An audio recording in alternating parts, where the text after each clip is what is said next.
Hi, I'm Bob Algeo. And I'm Annette Algeo. Bob and I got married in 2007.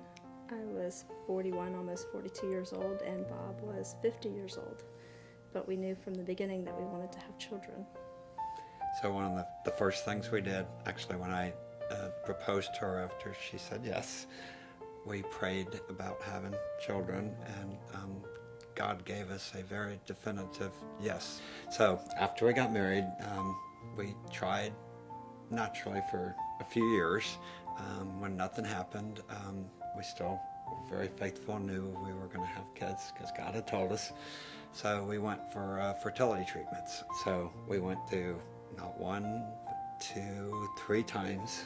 We went through the whole process of fertility treatments, and then nothing happened. So then we decided that God was still going to bless us, but it would be naturally again. At that point, we had tried for a couple more years, and then Bob got a phone call from an agency that also handles adoption. So I was at work one day and I was praying, and I told God, I know you told us we were going to have a baby, and I'm very faithful. I know you're going to deliver. I said, but I just soon not wait as long as Abraham and Sarah. Immediately when I quit praying, and I said, God, whatever your will is, I got the phone call, and it was, again, someone from Catholic Charities about an adoption. So I immediately knew that was the answer. We signed up with 6 agencies. After a few times, a few different people that we talked to, it all came down to Kristen and her baby boy. The mom was on methadone. She was on 200 milligrams. And with methadone, one of the things we learned later was that you can't get off it. She was taking methadone to get off an addiction that she had, I think, to heroin, which is a very tough addiction. And the methadone was to help her get off it. And when you become pregnant, if you get off the methadone, it would force her to have a miscarriage, and she would have lost the child. So she had to make a very real decision in her life, which is still amazing to us that she chose life for the child, even though it probably would have been easier for her not to. In the midst of her struggle and her addiction, she still chose life, and with that she had to stay on the methadone until the pregnancy was over. So Benjamin Franklin Algeo was born December 20th, 2012. He was in the hospital. We met him there. I was the first one that got to hold him, but he was in the NICU. When we got there, he was in an incubator. He was on a feeding tube. He was with oxygen, and he was having the withdrawal symptoms. So he would shake violently, like every 5 minutes or so, and he would get so stiff that the doctor could just pick him up by his hands, and he could just pick him whole thing up from his wrist. He would stay stiff. Then I'll never forget one day when the doctor came in, and he told us that Ben was just in too much pain.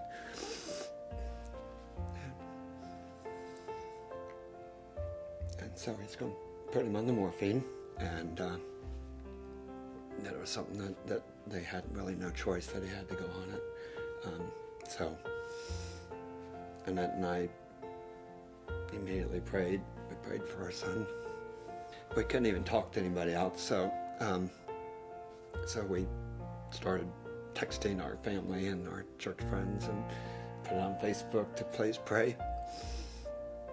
It was immediate that people started praying. People said, my parents said, we're getting on our knees now. My brother has a t-shirt factory, and he shut down the line, called all his employees in, and they all prayed for Ben. And I just can't even think about it. Hundreds of people just instantly said they stopped what they were doing and got down and prayed for him. And our family all over the country, in Pennsylvania, Michigan, California, everywhere, it was all praying for him. And it was, we were in the NICU unit, and there's 14 babies, and 14 babies are crying, and the noises and the beeping of the machines and everything going on then. And it was amazing, because right after we prayed, you could feel God just came into the room, and the whole place got quiet. Maybe it was in my mind, but I felt it, and you saw it. The whole place just got quiet. You couldn't hear a baby cry. You couldn't see anything. And God, I mean, you could feel God's presence as he came down, and he placed his hand on Ben. And it's almost like he said, I got this. It's okay. I got this. We have a very special relationship with Ben's birth mom, Kristen. She really became part of our family. We would take Ben to visit her a couple times a year, and in 2014, November, we were taking him down for before the holidays. Kristen brought up the fact that her brother and sister-in-law were pregnant also and were planning on placing that child for adoption.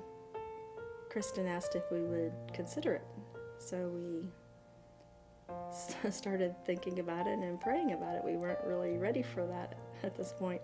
Yeah, we had told her then that we would have to pray about it, and that we would, and we would let her know. She said they'd already picked an adoption agency, the same one that handled Ben's adoption. So we went home and we prayed. About a week after we prayed, Annette had a dream, and she told me about her dream. She said that I dreamed last night that we called and decided we wanted to go ahead and adopt the baby, and we called them and they said, oh, you're just too late. So on Monday morning, Bob gets on the phone first thing with the adoption agency, talking to the agent, and he says, well, he's on his way at that point to go talk to the birth parents. So he called us back. He called me back about 10 minutes later, and I thought he was going to have some questions to ask us, about the adoption, because there's always questions. And he said that he got there and he told them that we were interested, and they said they don't even want to talk to the other people, that they wanted us to adopt the baby. So, and it hit me right then that we were having another baby. Ready or not, here she Ready goes. or not, So on January 31st, 2015, Victoria Rose Algeo was born, and Ben's blood cousin became his sister. But the thing I remember the most about all of it was when we went into the hospital and saw Ben for the first time, and I looked at Annette's face, and as much as the baby when the first time she saw him, and I mean, I would not give that up for all the gold in the world right now, because her face just lit up, and there's our little baby laying there in the incubator with all the tubes and everything hooked up to him, and all you could see was the love in her eyes and the excitement and the joy that she saw. So, because that was the first time she'd been dreaming of being a mother her whole life, and that was the moment it came true. Along this journey, God has really tested our patience, but through faith and a lot of praying, he brought us through and got us two wonderful, beautiful, smart children. Seeing God answer our prayers and the miracles that he's provided us has really brought me closer to him.